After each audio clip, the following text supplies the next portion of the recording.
ان دونوں نے پھر احمد رضا قصوری کی کار پر فائرنگ کی جس میں ان کے والد خان قصوری مارے گئے۔ اس کیس میں دوستو ڈی ایم ایوان کی قیادت میں وکلاء کی ایک ٹیم ذوالفقار علی بھٹو کا دفاع کر رہی تھی۔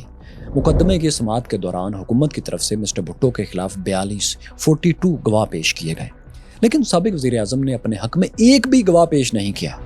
شاید اس کی وجہ یہ تھی کہ انہیں شروع ہی سے عدالت پر اعتماد نہیں تھا۔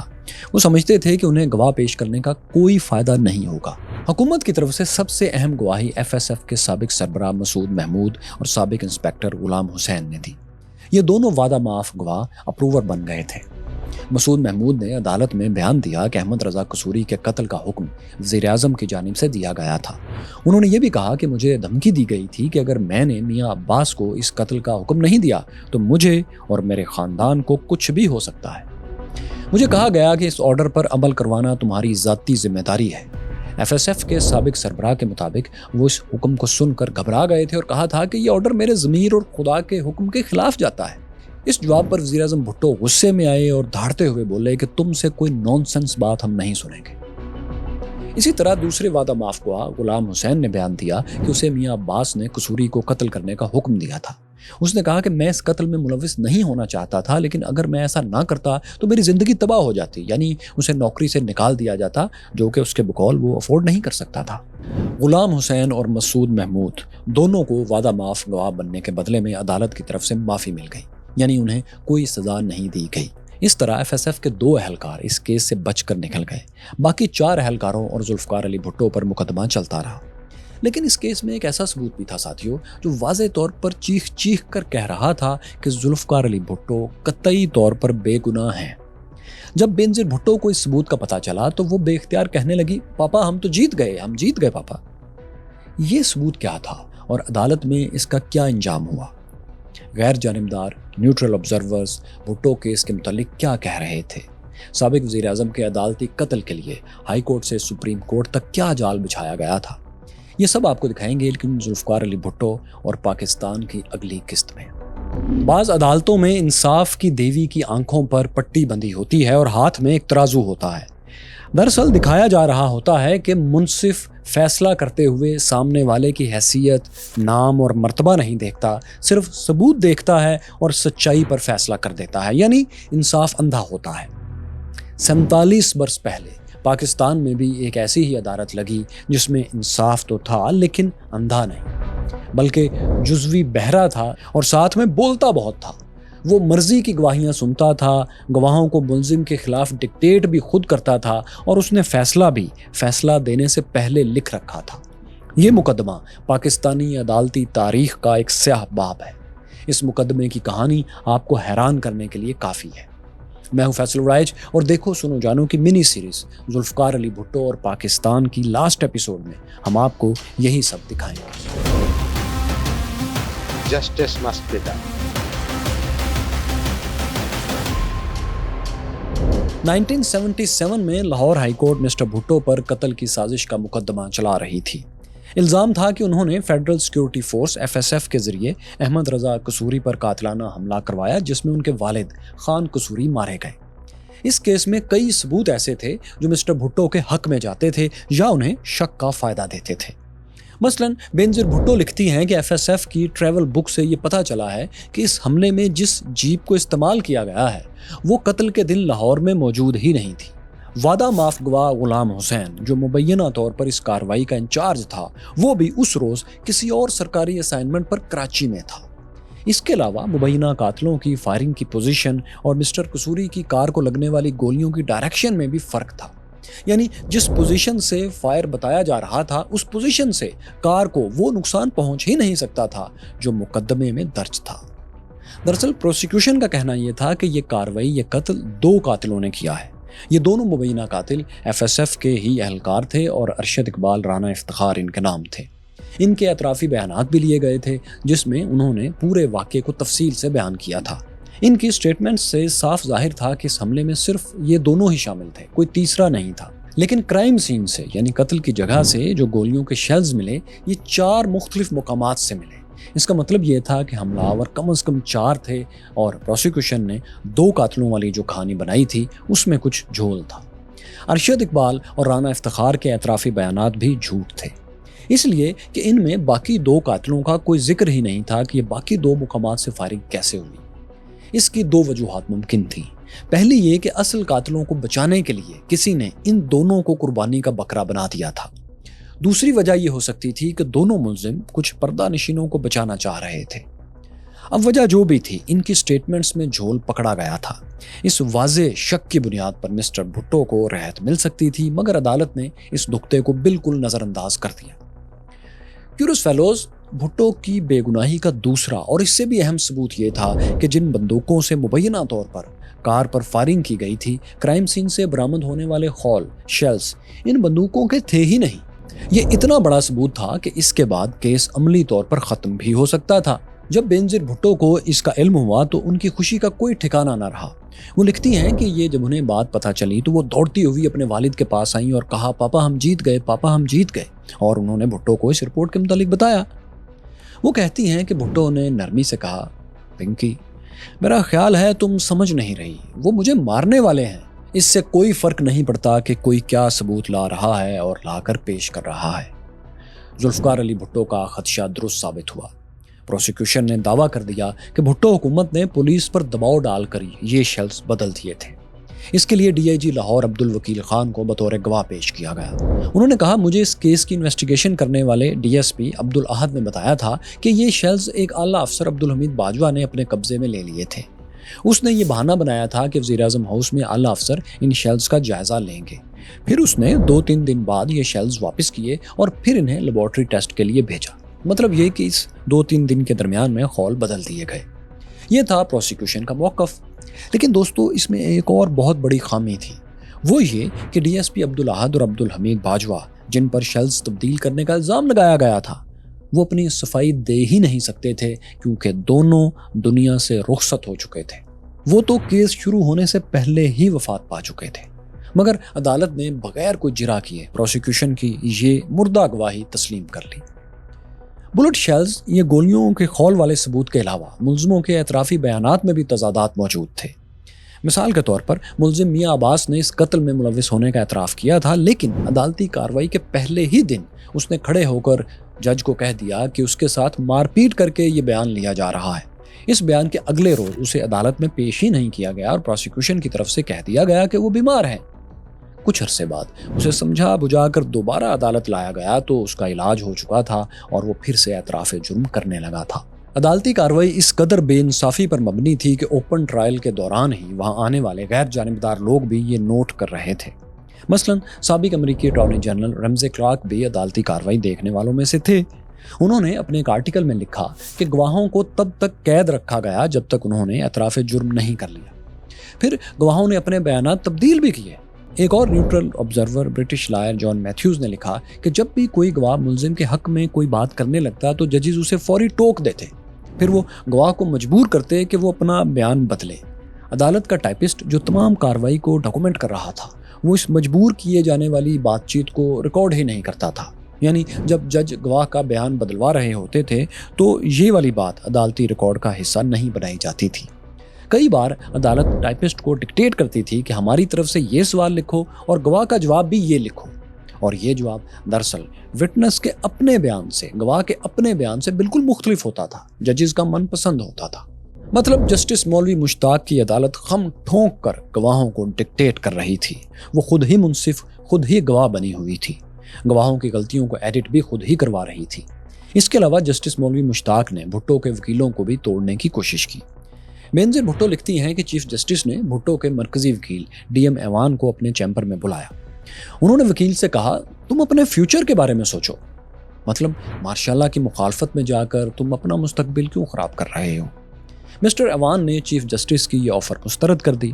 اس پر جسٹس مولوی مشتاق بدلہ لینے پر اتر آئے۔ انہوں نے مسٹر ایوان کے دوسرے کلائنٹس کے مقدمات میں بھی ان کے خلاف فیصلے دینا شروع کر دیے۔ نوبت یہاں تک پہنچی کہ ڈی ایم ایوان نے اپنے کلائنٹ سے کہنا شروع کر دیا کہ بہتر ہے وہ کسی اور کے پاس اپنا کیس لے جائے۔ عدالت کے اندر بھی معاملہ گرم رہتا تھا۔ سماعت کے دوران ذوالفقار علی بھٹو کئی مرتبہ چیف جسٹس اور باقی ججز سے الجھ پڑتے تھے، تلخ کلامی ہو جاتی تھی۔ عدالت نے اپنے فیصلے میں بھی لکھا کہ مسٹر بھٹو ہمیں دھمکیاں دیتے رہے اور ہماری توہین کرتے رہے۔ بعض مرتبہ وہ بالکل بے قابو بھی ہو جاتے تھے۔